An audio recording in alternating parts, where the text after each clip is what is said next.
Selamat datang di channel Saham Cuan. Sebelum kita mulai, saya ingin mengingatkan bahwa video ini sepenuhnya untuk edukasi, bukan ajakan beli atau jual saham. Semua keputusan investasi sepenuhnya berada di tangan Anda. Saya harap video ini bisa memperkaya wawasan teman-teman tentang fundamental sebuah perusahaan, khususnya PT Wahana Inti Makmur Tbk, dengan kode saham NASI. Jadi, yuk langsung kita mulai. Profil perusahaan. Pertama-tama mari kita kenali dulu siapa PT Wahana Inti Makmur Tbk atau NASI ini. Perusahaan ini merupakan produsen dan supplier beras yang berbasis di Tangerang dengan pabrik berlokasi di Jawa Barat.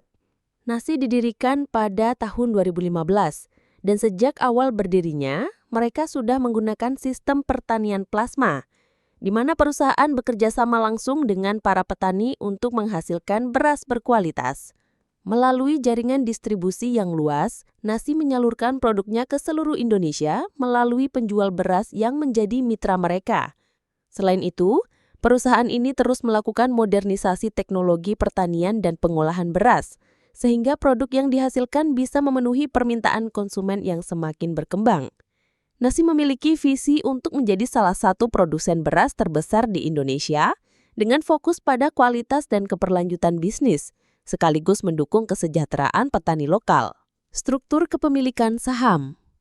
Selanjutnya, mari kita lihat siapa saja pemegang saham utama dari PT Wahana Inti Makmur Tbk.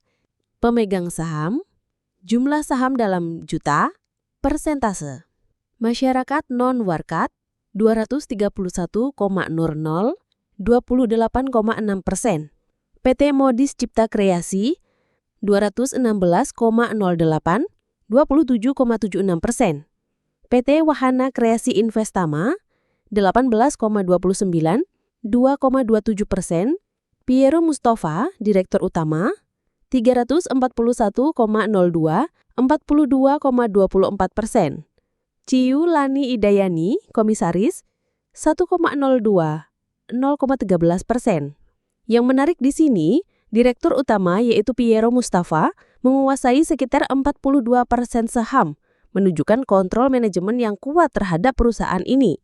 Sedangkan masyarakat memegang sekitar 28,6% saham yang menjadi free float, sehingga saham NASI termasuk kategori likuiditas menengah. Analisa laporan keuangan income statement. Berikutnya mari kita analisa laporan laba rugi atau income statement NASI untuk periode TTM atau trailing 12 month.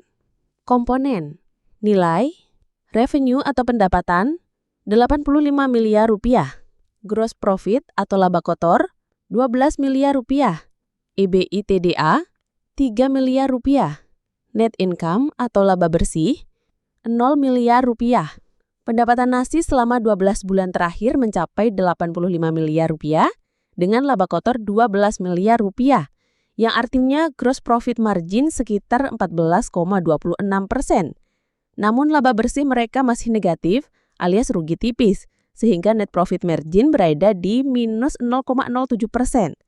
Ini menandakan perusahaan masih dalam tahap bertumbuh dan belum mencapai profitabilitas optimal. Analisa neraca atau balance sheet. Sebelumnya, kita lihat posisi keuangan NASI melalui laporan neraca. Komponen, nilai, total aset 85 miliar rupiah, total liabilitas 25 miliar rupiah, total ekuitas 60 miliar rupiah, kas 0 miliar rupiah, total utang 21 miliar rupiah. NASI memiliki aset 85 miliar rupiah dengan liabilitas sebesar 25 miliar rupiah. Ini berarti debt to equity ratio hanya 0,35, yang menunjukkan perusahaan relatif sehat secara struktur modal dan tidak terlalu bergantung pada utang. Namun yang menjadi catatan penting adalah kas perusahaan tercatat 0 rupiah. Artinya likuiditas mereka cukup ketat dan memerlukan perhatian khusus dalam pengelolaan arus kas. Cash flow analysis. Berikutnya mari kita lihat arus kas perusahaan. Komponen, nilai, cash from operation, min 7 miliar rupiah, cash from investing, 1 miliar rupiah, cash from financing, 6 miliar rupiah, capital expenditure, min 1 miliar rupiah. Free cash flow, min 8 miliar rupiah. Arus kas dari operasi masih negatif 7 miliar rupiah, yang artinya Nasi belum bisa menghasilkan kas dari kegiatan bisnis intinya. Yang menarik, perusahaan mendapatkan tambahan dana dari pembiayaan sebesar 6 miliar rupiah, kemungkinan dari pinjaman jangka pendek atau modal tambahan dari pemegang saham. Profitabilitas dan pertumbuhan. Berikutnya kita bahas rasio profitabilitas dan pertumbuhan perusahaan. Rasio, nilai, gross profit margin 14,26%, operating profit margin 1,97%, net profit margin minus 0,07%, revenue year-on-year growth minus 3,23%, net income year-on-year growth minus 109,17%. Data ini menunjukkan bahwa yang pertama, gross profit margin 14,26%, cukup standar untuk industri pangan. Yang kedua, net profit margin negatif, perusahaan masih merugi tipis. Yang ketiga, pertumbuhan pendapatan minus 3,23% year on year, artinya terjadi perlambatan penjualan. Yang keempat, laba bersih turun drastis hingga minus 109% year on year. Ini menunjukkan adanya tantangan serius dalam efisiensi dan pengendalian biaya. Valuasi saham Nasi. Bagian ini kita bahas valuasi saham Nasi di pasar saat ini. Indikator, nilai, market cap, 73 miliar rupiah. Price to sales, 0,87. Price to book value, 1,22. Current PE ratio, minus 369,45. Valuasi Nasi saat ini menunjukkan PE ratio 8,23. Ini artinya harga saham lebih rendah dari total penjualan yang relatif murah untuk sektor ini. PABV ratio 1,20 cukup wajar karena mendekati nilai buku.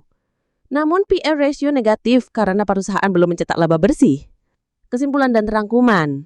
Baik teman-teman, mari kita rangkum hasil analisa fundamental PT Wahana Inti Makmur Tbk. Nasi adalah perusahaan beras dengan jaringan distribusi luas dan fokus pada modernisasi pertanian. Yang kedua, struktur modal sehat dengan debt to equity ratio 0,35 dan total aset 85 miliar rupiah. Yang ketiga, kas perusahaan 0 rupiah, ini menjadi resiko yang harus diperhatikan.